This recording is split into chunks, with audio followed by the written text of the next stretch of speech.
Hello everyone. Today is our last class of this long chapter, that is the molecular basis of the inheritance, right? Today we are going to learn something very interesting, that is the DNA fingerprinting. CID देख देख के ये तो समझ गए कि भाई fingerprinting का कोई ना कोई रोल तो होता है, ठीक है. सावधान इंडिया, CIDs एक्सेट्रा एक्सेट्रा देख देख के फिंगरप्रिंट कैसे लेना है, ठीक है, उसको कैसे मैचअप कर सकते हैं और उसकी क्या सिग्निफिकेंस है, ये कहीं ना कहीं हम सबको अच्छी तरह से पता है. लेकिन उसके जो साइंटिफिक बेसिस है, today let's see this. Okay, उसका साइंटिफिक बेसिस क्या होता है कि जिसके बेसिस पे हम ये तक पता लगा सकते हैं कि वहाँ पे किस पर्सन की प्रेजेंस थी और किस पर्सन की प्रेजेंस नहीं थी, ठीक है. तो ये चीज़ हम आज देखने वाले हैं कि इसका जो मेन सिग्निफिकेंस है वो क्या है, ठीक है. स्टार्ट करते हैं हम ये टॉपिक को. ये जो डीएनए फिंगरप्रिंटिंग है, ठीक है, ये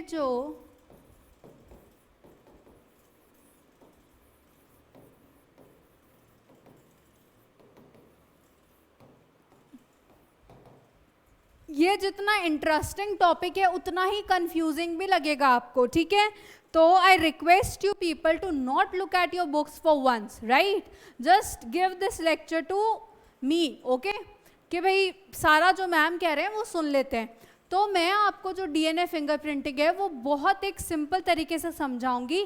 ट्राई टू अंडरस्टैंड दैट, ठीक है. आप मेरा लेक्चर देखने के बाद उस बुक को ज़रूर पढ़ें, ठीक है, क्योंकि आफ्टर ऑल काम तो एनसीईआरटी आनी है. लेकिन जो समझने की बात है, you always notice the NCERT right you know the things in a very twisted way, के समझने में ऐसे सर ऐसे पकड़ लेते हैं कि यार ये कहना क्या चाह रहा है. बहुत सिंपल सी चीज़ को भी it will twist so much कि इंसान कंफ्यूज हो जाए कि भाई कहना क्या चाहते हो, है ना. तो हम उसको थोड़ा सा सिंपल तरीके से समझेंगे, ठीक है. हम ये जो डीएनए फिंगरप्रिंटिंग है उस टॉपिक को काफ़ी सिंपल तरीके से समझेंगे, ठीक है. सबसे पहले ये जो डीएनए का जो फिंगरप्रिंटिंग का कंसेप्ट है, ठीक है, डीएनए फिंगरप्रिंटिंग का कंसेप्ट है वो दिया किसने था, एलेक जॉफरी ने, ठीक है. किसने दिया था, एलेक जॉफरी ने. ओके, ये जो एलेक जॉफरी हैं, ठीक है, उन्होंने इस कंसेप्ट को दिया और ये बताया कि भाई जो इस फिंगरप्रिंट्स के थ्रू, ठीक है, इनके थ्रू क्या होता है कि actually it is DNA fingerprinting, not like finger, है ना. तो थोड़ा प्लीज़ सॉरी, एग्जाम्पल थोड़ा गलत दे दिया, लेकिन यू नो बेसिकली कि इनका यूज़ किस में आ सकता है. ओके, तो हाँ, कहाँ थे, एलेक जॉफरी ने दिया था इसका क्या कंसेप्ट, ठीक है. अपन को जो ह्यूमन जीनोम प्रोजेक्ट था उसमें इतना ज़्यादा ध्यान नहीं देना था, लेकिन एक चीज़ उसमें ये ध्यान देने लायक थी कि 99 बुक की लैंग्वेज को अभी मत पढ़ो, जो मैं कह रही हूँ बस वो समझना, ठीक है. 99.9% जो होते हैं वो बेस पेयर्स हर ह्यूमन में क्या होते हैं, सेम होते हैं, ठीक है. 99.9% जो बेस पेयर सीक्वेंस है वो हर ह्यूमंस में क्या होती है, सेम होती है. सिर्फ और सिर्फ 0.1% जो है वो क्या होता है, डिफरेंट होता है या यूनिक होता है हर पर्सन में, ठीक है. 99.9% जो सीक्वेंस है वो तो क्या है, बिल्कुल सेम है सब ह्यूमंस में. लेकिन जो 0.1% जो अलग होता है ना बेस पेयर का सीक्वेंस, वो क्या करता है, it is of you know it is a very surprising thing कि सिर्फ 0.1% चेंज होने से, 0.1% सीक्वेंस के चेंज होने से कोई पर्सन कितना ज़्यादा अपने आप में यूनिक बन जाता है, ठीक है. आप और मैं जैसे हम लोगों में फ़र्क जो जेनेटिक लेवल पे है वो सिर्फ इस 0.1% इस सीक्वेंस का है, लेकिन we look so different to each other, right. Okay, and at the same time we have our habits and behaviours also different, right. तो it is a very beautiful thing, ठीक है. लेकिन अब ब्यूटीफुल हो या अगली, ये ट्रुथ है पहली बात. तो अब जब अपन को कोई चीज़ पता है तो वही चीज़ है कि भाई उसको खोज तो करेंगे ही, आए ही दुनिया में इसलिए ताकि दिमाग यूज़ कर सके. तो फिर दिमाग को यूज किया गया, ठीक है, ये पता लगाने के लिए कि भाई जो ये 1% जो है, ओके, इस पूरे प्रोसेस को, कि ये जो 1% का जो अलग सीक्वेंस है, ओके, वो क्या है, कैसे कोड कर सकता है, या कैसे कैसे यूनिक है वो पर्सन में, ठीक है, उसको पता लगाने के लिए क्या किया गया, ये मेहनत की गई, ठीक है। अब ये क्या है कि इस चीज़ को पता लगाने के लिए डीएनए की स्टडी करनी पड़ी, ठीक है, इस चीज़ को, ये जो डिफरेंस है, ठीक है, ये जो यूनिक सीक्वेंस है, उसकी स्टडी करने के लिए, उनकी स्टडी और इस चीज़ों के बारे में स्टडी करने के लिए क्या किया गया, एक चीज़ की गई कि जो डीएनए है, ओके, जो डीएनए है उसको क्या किया गया, कंसंट्रेट डेंसिटी ग्रेडियंट के बेसिस पे अलग किया गया, ठीक है। ये जो डीएनए है, यहीं लिख देते हैं, ये जो डीएनए है तो उसको डीएनए डेंसिटी ग्रेडियंट के बेसिस पे क्या किया गया, अलग किया गया, ठीक है, इनको क्या किया गया, डीएनए डेंसिटी ग्रेडियंट के बेसिस पे अलग किया गया, ठीक है। अब इसका जो 99% जो डीएनए है, ठीक है, 99.9% वाला जो डीएनए है, ठीक है, उसको तो क्या किया गया कि पीक डीएनए कहा गया, ठीक है, उसको क्या गया कहा गया, पीक डीएनए, ठीक है। जैसे जब डेंसिटी ग्रेडियंट के बेसिस पे उन्होंने सेंट्रीफ्यूगेशन किया, ठीक है, अपन ये चीज़ डेंसिटी ग्रेडियंट और सेंट्रीफ्यूगेशन पहले कहाँ पढ़ा था, हर्शे चेज एक्सपेरिमेंट में, ठीक है, जहाँ पे सेंट्रीफ्यूगेशन करके क्या पता लगाया गया था कि भाई डीएनए हमारा जेनेटिक मटेरियल है या नहीं, ठीक है। तो वैसे ही डीएनए डेंसिटी ग्रेडियंट सेंट्रीफ्यूगेशन किया गया, ओके, उसके बेसिस पे नहीं, उसकी वजह से हमको एज अ रिजल्ट क्या मिला, 2 पीक्स मिली, 2 पीक्स मिली, ठीक है। डीएनए डेंसिटी ग्रेडियंट सेंट्रीफ्यूगेशन के बाद हमको क्या ऑब्टेन हुई, 2 डीएनए की पीक्स ऑब्टेन हुई, ठीक है। एक पीक थी बल्क डीएनए की, एक्चुअली एक पीक थी उस 99.9% डीएनए की, जो कि क्या है, सब में कॉमन है या सेम है, ठीक है, जो कि क्या है, सब में कॉमन है या सेम है, ठीक है। उस डीएनए पीक को अपन ने क्या कह दिया, बल्क कह दिया, क्योंकि क्या है, वो बल्क में प्रेजेंट है, ठीक है। और एक जो पीक मिली हमको सेंट्रीफ्यूगेशन करने के बाद, उसको हमने क्या कहा, सैटेलाइट डीएनए, ठीक है, उसको हमने क्या कह दिया, सैटेलाइट डीएनए। एक तो बल्क वाला डीएनए पीक था जिसमें कौन सी सीक्वेंस मिली अपन को, 99.9% वाली, जो कि क्या है, सब में सेम है। लेकिन ये जो दूसरी पीक मिली वो क्या थी, यूनिक सीक्वेंस वाली, ठीक है। वो यूनिक सीक्वेंस वाले डीएनए पीक को या डीएनए को अपन ने नाम दे दिया सैटेलाइट डीएनए, ठीक है। यूनिक सीक्वेंस वाले को अपन ने क्या नाम ले दिया, सैटेलाइट डीएनए, ठीक है, जो कि क्या होता है, सबको एक यूनिक कैरेक्टर दे रहा है, ठीक है। अब हर ह्यूमन को क्या कर देगा, हर ऑर्गेनिज्म को क्या कर रहा है, अभी ह्यूमन की बात करें तो हर ह्यूमन को क्या कर रहा है, वो यूनिक कैरेक्टर्स दे रहा है, ठीक है, यूनिक अपीयरेंस दे रहा है, ओके। अब इन सैटेलाइट डीएनए में उनको क्या मिला, रेपिटेटिव डीएनए, ठीक है। इन सैटेलाइट में डीएनए में उनको क्या बोला, रेपिटेटिव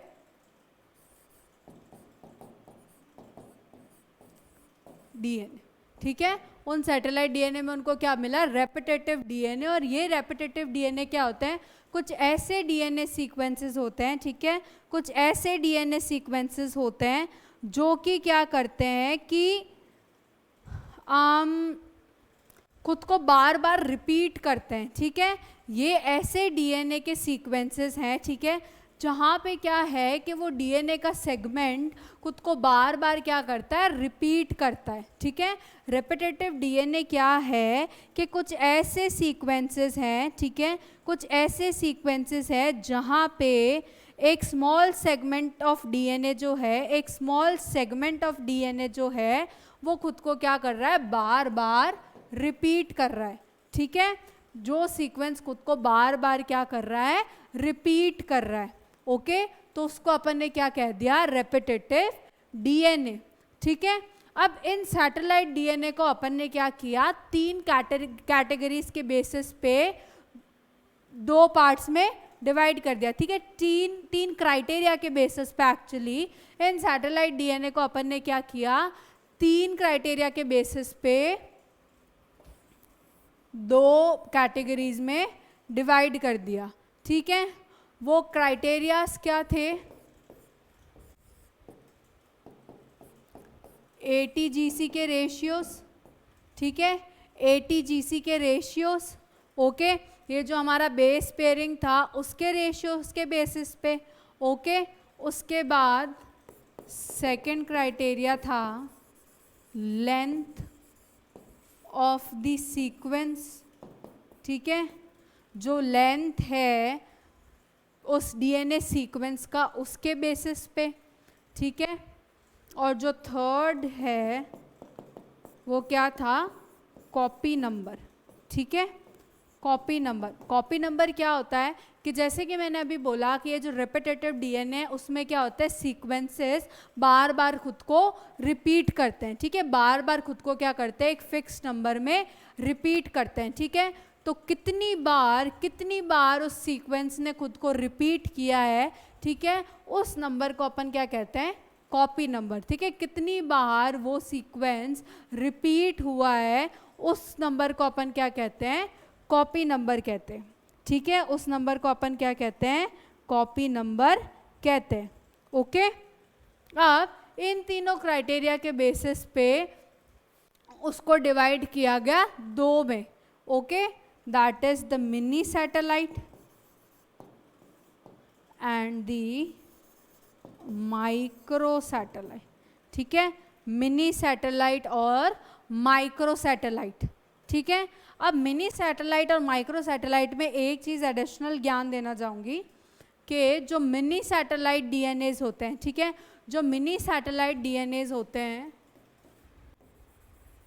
जो मिनी सैटेलाइट वाले सीक्वेंसेस होते हैं, उसमें ये जो रिपीटेड डीएनए सीक्वेंस जो होता है ना, जैसे सपोज ये क्या है हमारा मिनी सैटेलाइट सीक्वेंस है, अपन इसको बोल रहे हैं, ठीक है। तो इस पे जो रिपीटेड, सपोज ये क्या है, एक रिपीटेटिव डीएनए सीक्वेंस है जो कि क्या कर रहा है, खुद को बार बार रिपीट कर रहा है, ठीक है। तो जैसे 2 3 4 5, ठीक है। इसमें क्या है 5, ये क्या है रिपीटेटिव सीक्वेंस है, सेगमेंट जो है वो 5 है, रिपीट हो रहे सेगमेंट्स का नंबर क्या है, 5 है।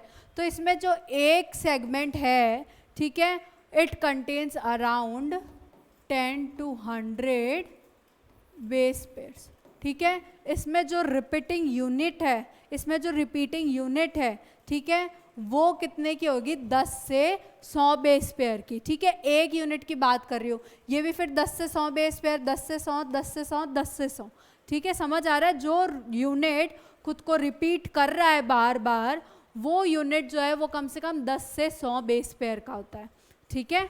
और जो माइक्रो होता है, मतलब मिनी से छोटा, उसमें जो रिपीटिंग यूनिट होती है, वो क्या होती है, छोटी होती है। सपोज यहाँ पे कितने रिपीटेड, 1 2 3 4 5 रिपीटेड सेगमेंट्स कितने हैं, 5 हैं, ठीक है। लेकिन ये जो रिपीटिंग यूनिट है जो खुद को बार बार रिपीट कर रही है ना, वो कितने की होगी, सिर्फ 2 से 4 बेस पेयर की होगी। वो क्या होगी, 2 से 4 बेस पेयर की होगी। यहाँ पे कितने की थी, 10 से 100 की, और यहाँ पे कितने हैं, 2 से 4 बेस पेयर की, ठीक है। अब इसमें क्या है कि जो मिनी सैटेलाइट होते हैं, ठीक है, इसमें देयर समथिंग कॉल VNTR, ठीक है। There something call VNTR, that means variable number of tandem repeats, variable number of the tandem repeats, ठीक है। Variable number of the tandem repeats, ठीक है। ये variable number of the tandem repeats का मतलब क्या है, जो मिनी सैटेलाइट है, ठीक है। टेंडम रिपीट्स का पहली बात तो मतलब ये होता है कि वो 2 या 4 बेस पेयर का सीक्वेंस जो कि क्या कर रहा है, खुद को बार बार रिपीट कर रहा है, ठीक है। वो बेस पेयर का सीक्वेंस, वो सेगमेंट जो खुद को क्या कर रहा है, बार बार रिपीट कर रहा है, ठीक है, उसको अपन ने क्या कह दिया, variable number of tandem repeats, ठीक है। ये जो डीएनए सीक्वेंस होता है, ठीक है, ये जो सैटेलाइट डीएनए का ये जो सीक्वेंस है, okay, it shows a very high degree of polymorphism, ठीक है। It shows a very high degree of polymorphism. Polymorphism क्या होता है?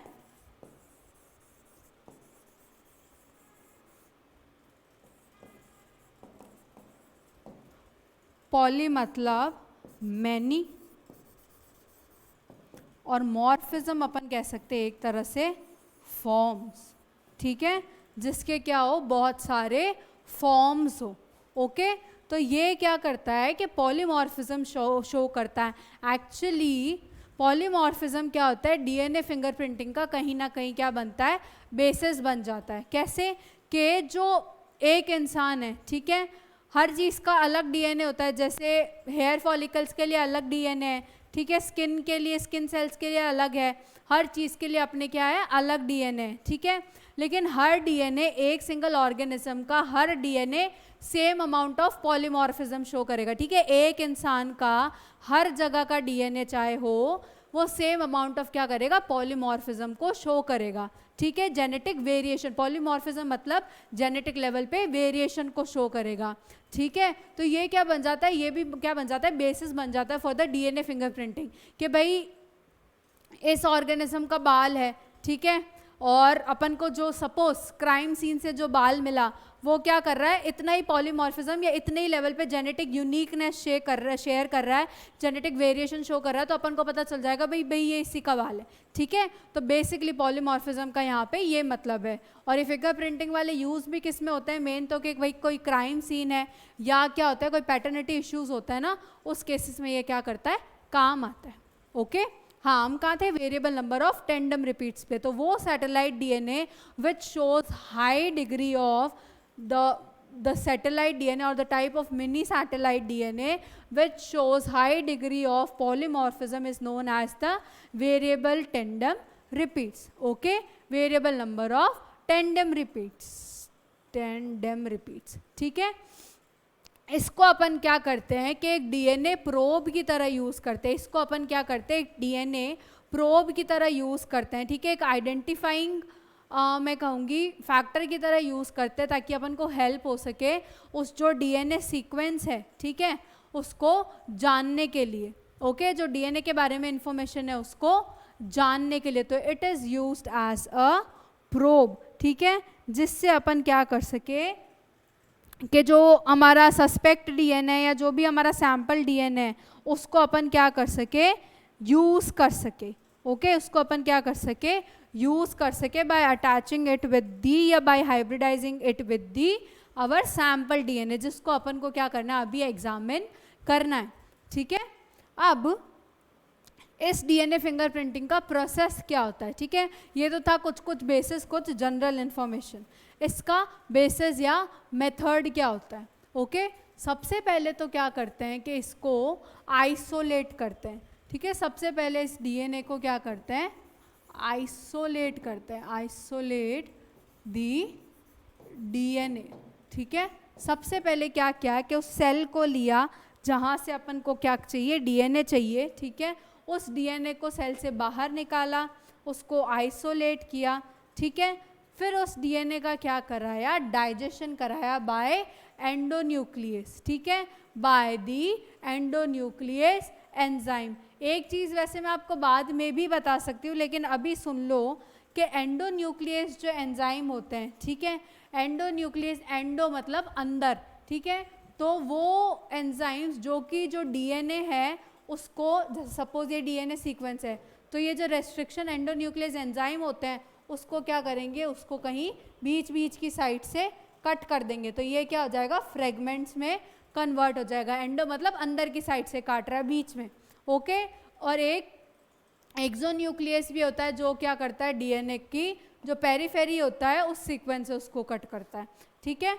वही चीज़ें कि एडिशनल ज्ञान है कुछ। एनीवे फिर उनको क्या कराते हैं अपन, डीएनए को सेगमेंट्स कराते हैं बाय दी रेस्ट्रिक्शन एंडोन्यूक्लियस, ठीक है। रेस्ट्रिक्शन एंडोन्यूक्लियस एंजाइम को क्या कराते हैं, उस डीएनए पे एक्ट करवाते हैं और वो क्या करता है, इन टर्न डीएनए के सेगमेंट्स कर देता है उसको बीच से काट के, ठीक है। फिर इन फ्रेगमेंट्स को जब वो काट देता है तो उसके बाद नेक्स्ट स्टेप क्या रहता है, उन डीएनए का सेपरेशन, ठीक है, उन डीएनए का सेपरेशन बाय व्हाट, इलेक्ट्रोफोरेसिस।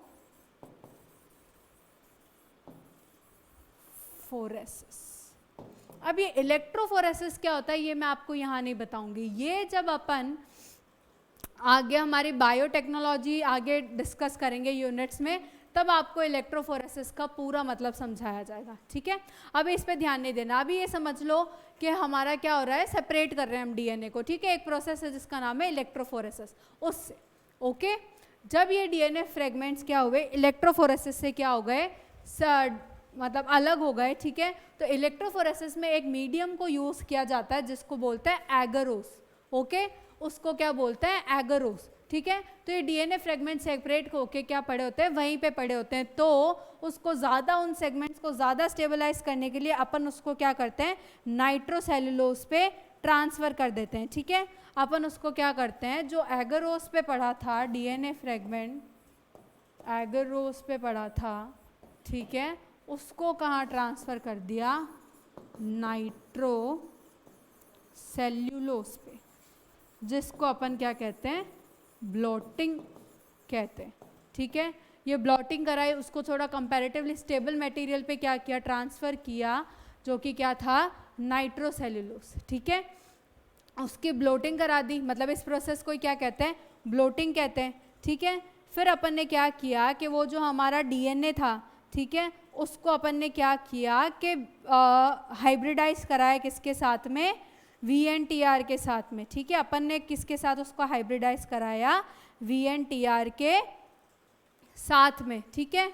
उसको VNTR के साथ में अपन ने हाइब्रिडाइज करा दिया, जो कि क्या है, एक लेबल्ड प्रोब है, जो कि क्या है, एक लेबल्ड प्रोब है, जिससे अपन क्या कर सके कि उसकी एक्टिविटी देख सके। जब वो डीएनए के साथ हाइब्रिडाइज हो जाए तो अपन को क्या पता चल सके, उस डीएनए के बारे में पता चल सके, ठीक है। तो अपन ने हाइब्रिडाइज कराया,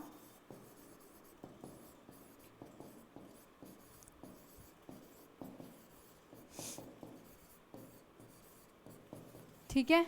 फिर उसके बाद उसको एग्जामिन किया एक टेक्निक से जिसको कहते हैं अपन ऑटो रेडियोग्राफी, ऑटो रेडियोग्राफी, जिससे अपन क्या कर सकते हैं, रेडियोग्राफी, जिससे अपन क्या कर सकते हैं कि उस डीएनए लिंक उस VNTR लिंक्ड डीएनए प्रोब को अपन क्या कर सकते हैं, एग्जामिन कर सकते हैं, या मैं कहूँ स्टडी कर सकते हैं। फिर अपन को क्या चीज़, क्या फाइंडिंग्स मिलती है ये देखते हैं, ठीक है। फिर अपन को क्या फाइंडिंग्स मिलती है कि आपकी बुक में एक एग्जाम्पल दे रखा है, ठीक है।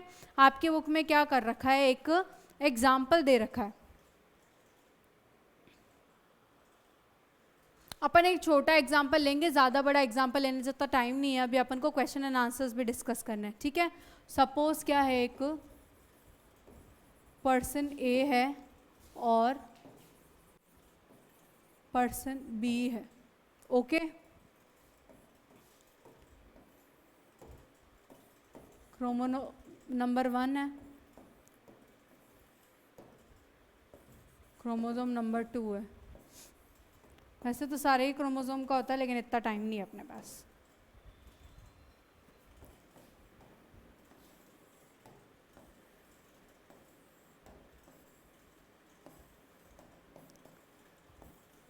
सेम है, इसका भी क्रोमोसोम 1, इसका भी क्रोमोसोम 2, पर्सन ए और पर्सन बी, ठीक है।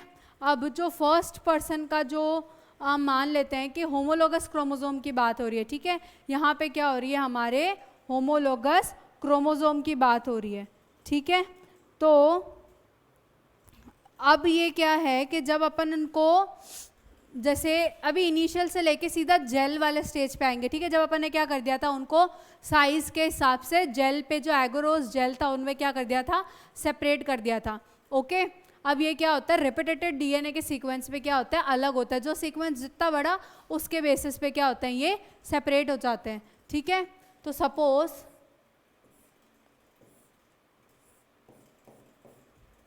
1 2 3 4 5 6 2 2 3 4 5 6 7 8 9, इस पे 9 है, 2 3 4।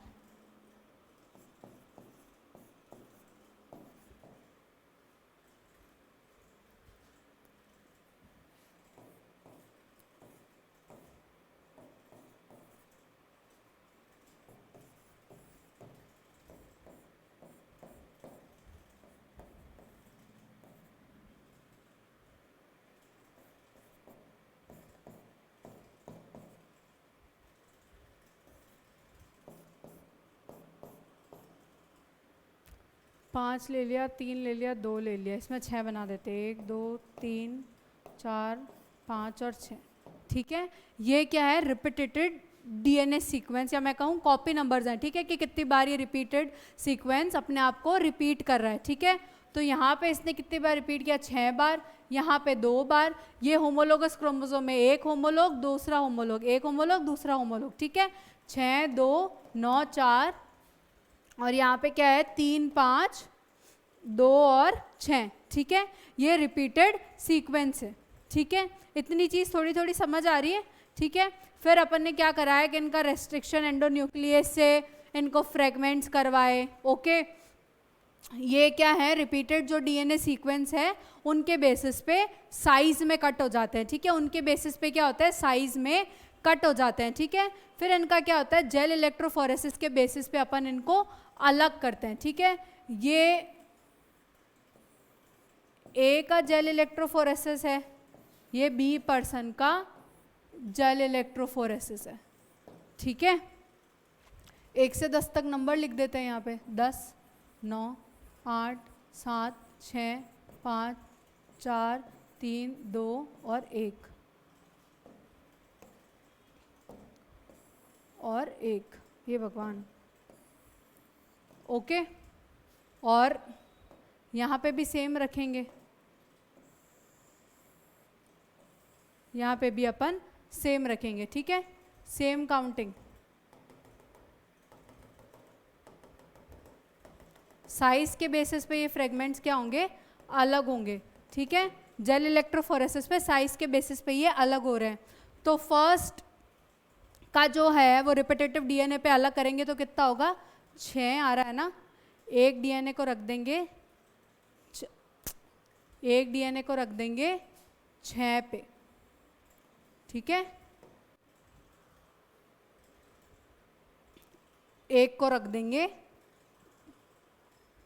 2 पे, ठीक है। एक को रख दिया 2 पे, एक को रख देंगे 9 पे, एक को रख देंगे 9 पे और एक को रखना है 4 पे, ठीक है। एक को रख दिया 4 पे। तो जो फर्स्ट का इलेक्ट्रोफोरेसिस है उसका रिजल्ट ये आया, ठीक है। जो सेकंड पर्सन का इलेक्ट्रोफोरेसिस है उसका क्या रिजल्ट आएगा, एक 3 पे है, एक में 3 रिपीटेटिव यूनिट्स थे, एक में 5 थे, एक में 5 थे, ठीक है। एक में 2 थे, एक में 2 थे और एक में 6 थे, ठीक है। एक में 6 थे, ठीक है। ये हो गया ए और बी पर्सन का हमारे पास डीएनए का सैंपल। अब हमको क्राइम सीन से एक डीएनए मिला, ठीक है। अब हमको क्राइम सीन से क्या मिला, एक डीएनए मिला, ठीक है, हमने उसके साथ सारी प्रोसेसिंग की और उसका जब इलेक्ट्रोफोरेसिस किया, पर्सन सी मान लेते हैं, ठीक है, ये पर्पल कलर से जो बना रही हूँ पर ये सी मान लेते हैं, ठीक है, तो उसका जो रिजल्ट आया वो कुछ ऐसा आया, ठीक है। ये जो सीक्वेंस है वो किसको रिजेंबल कर रहा है, एक रिपीटेटिव यूनिट 6 पे है, एक 5 पे है, एक 3 पे और एक 2 पे है। तो ए और बी में से जो ये सी पर्सन का डीएनए है वो किसको रिजेंबल कर रहा है, बी को कर रहा है। ये क्या बता रहा है, सेम अमाउंट ऑफ पॉलीमॉर्फिज्म बता रहा है, variable number of tandem repeats बता रहा है, किसके, सी के और बी के, same amount of genetic variation बता रहा है। तो ये किससे मैच कर गया, बी से मैच कर गया, मतलब जो क्राइम था या पैटर्निटी इश्यू का जो भी था वो क्या मिलेगा, इससे मैच करेगा, किससे, बी से। तो ये क्या होता है, डीएनए फिंगरप्रिंटिंग होता है, जिससे हमको क्या पता चलता है,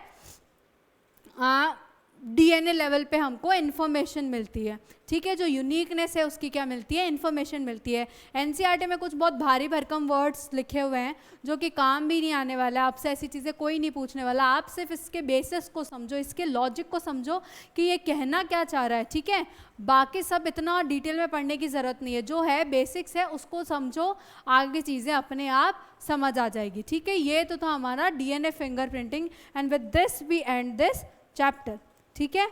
उसके साथ अब हम क्या करेंगे, क्वेश्चन आंसर्स डिस्कस करेंगे फटाफट, ओके। जो फर्स्ट है वो क्या आ रहा है, group the following as nitrogenous bases and nucleosides, ठीक है, इसमें आप कर सकते हो नाइट्रोजनस बेस कौन सा, न्यूक्लियोसाइड कौन सा, आप बता सकते हो, ठीक है। इसमें नाइट्रोजनस बेसिस को मैं नहीं बता रही, न्यूक्लियोटाइड्स बता सकती हूँ, जो बाकी बचे वो क्या होंगे, नाइट्रोजनस बेसिस हो जाएंगे, ठीक है। इसमें से सिर्फ जो साइटिडीन है और ग्वानोसिन है, जो साइटिडीन है और जो ग्वानोसिन है वो क्या है, आपके न्यूक्लियोसाइड्स है, बाकी सब क्या है, नाइट्रोजनस बेसिस, ठीक है। साइटिडीन न्यूक्लियोसाइड है और जो हमारा ग्वानोसिन है वो भी क्या है, न्यूक्लियोसाइड है, बाकी नाइट्रोजनस बेसिस होते तो ग्वानिन और साइटोसिन होते हैं, ठीक है। सेकंड क्वेश्चन क्या है, if a double stranded DNA has 20% of cytosine, calculate percent of adenine in the DNA, ठीक है। ये चीज़ अपन सॉल्व करेंगे, बाकी सब मैं आपको ऐसे वर्बली बोल के ही बता रही हूँ, ठीक है। ये क्या कह रहा है कि साइटोसिन जो है वो 20% है, फाइंड क्या करना है हमको, एडेनिन, ओके। इसका परसेंटेज क्या है हमारा, क्वेश्चन मार्क है, ओके। तो ये जो साइटोसिन होता है, चारगाफ रूल ने क्या कहा था कि purines is equals to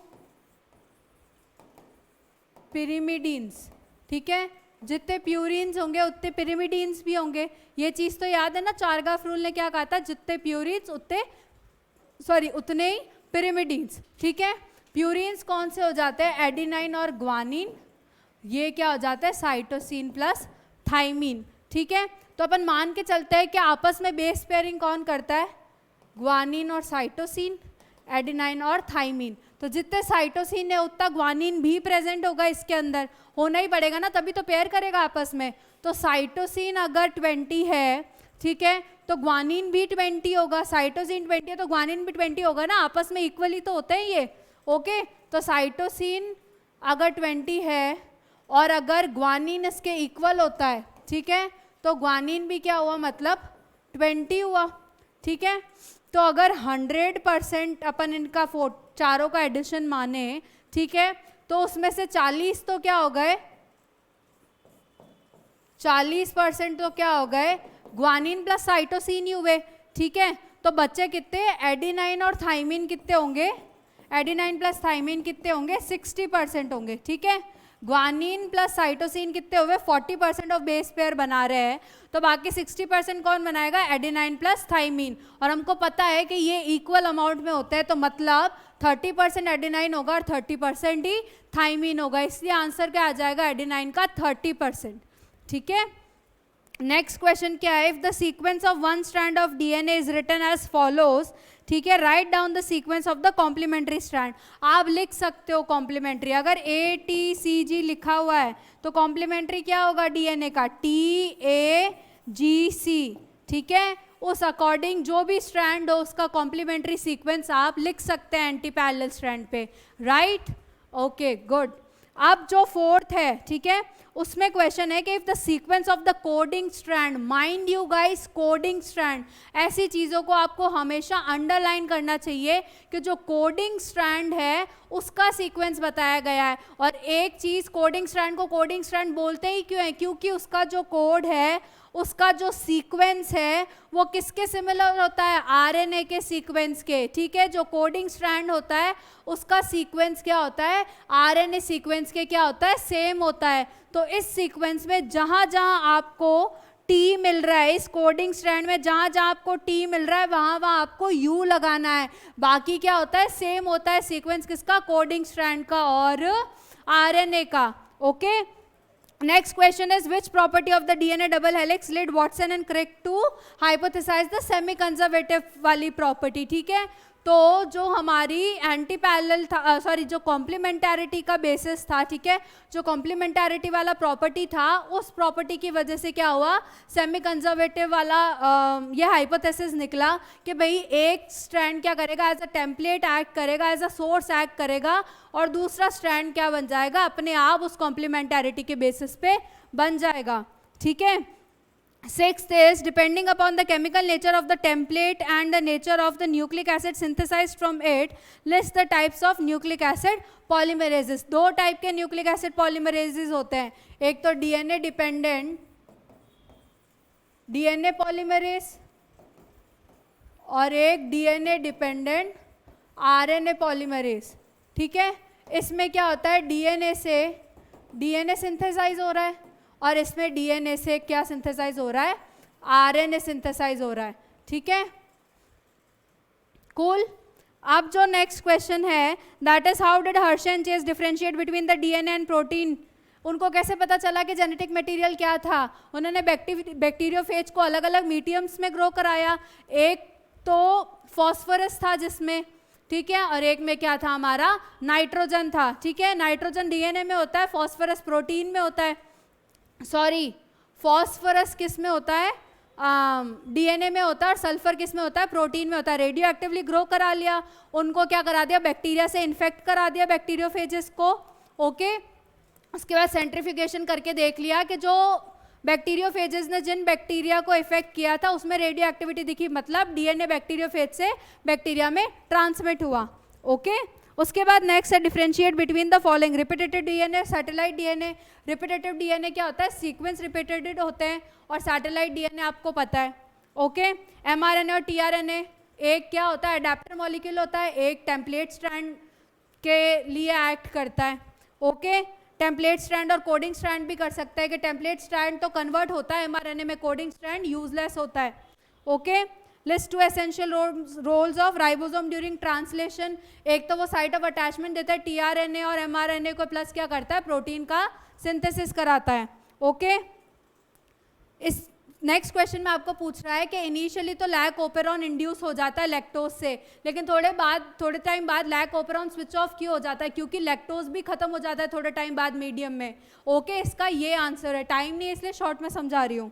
next question है explain the function of the followings, promoter, tRNA और एक्सोन्स आप कर सकते हैं। एक्सोन्स कोडिंग सीक्वेंस होते हैं, टीआरएनए अडेप्टर मॉलिक्यूल होता है, ठीक है, और प्रोमोटर क्या कराता है? इनिशिएट कराता है ट्रांसक्रिप्शन के प्रोसेस को, okay? Question number 12 is why is the human genome project called a mega project? Mega project अपन इसको इसलिए कहते हैं क्योंकि इसके जो गोल्स थे वो काफ़ी बड़े थे और इसकी जो कॉस्ट थी वो भी उतनी ही बड़ी थी, इसलिए, ओके?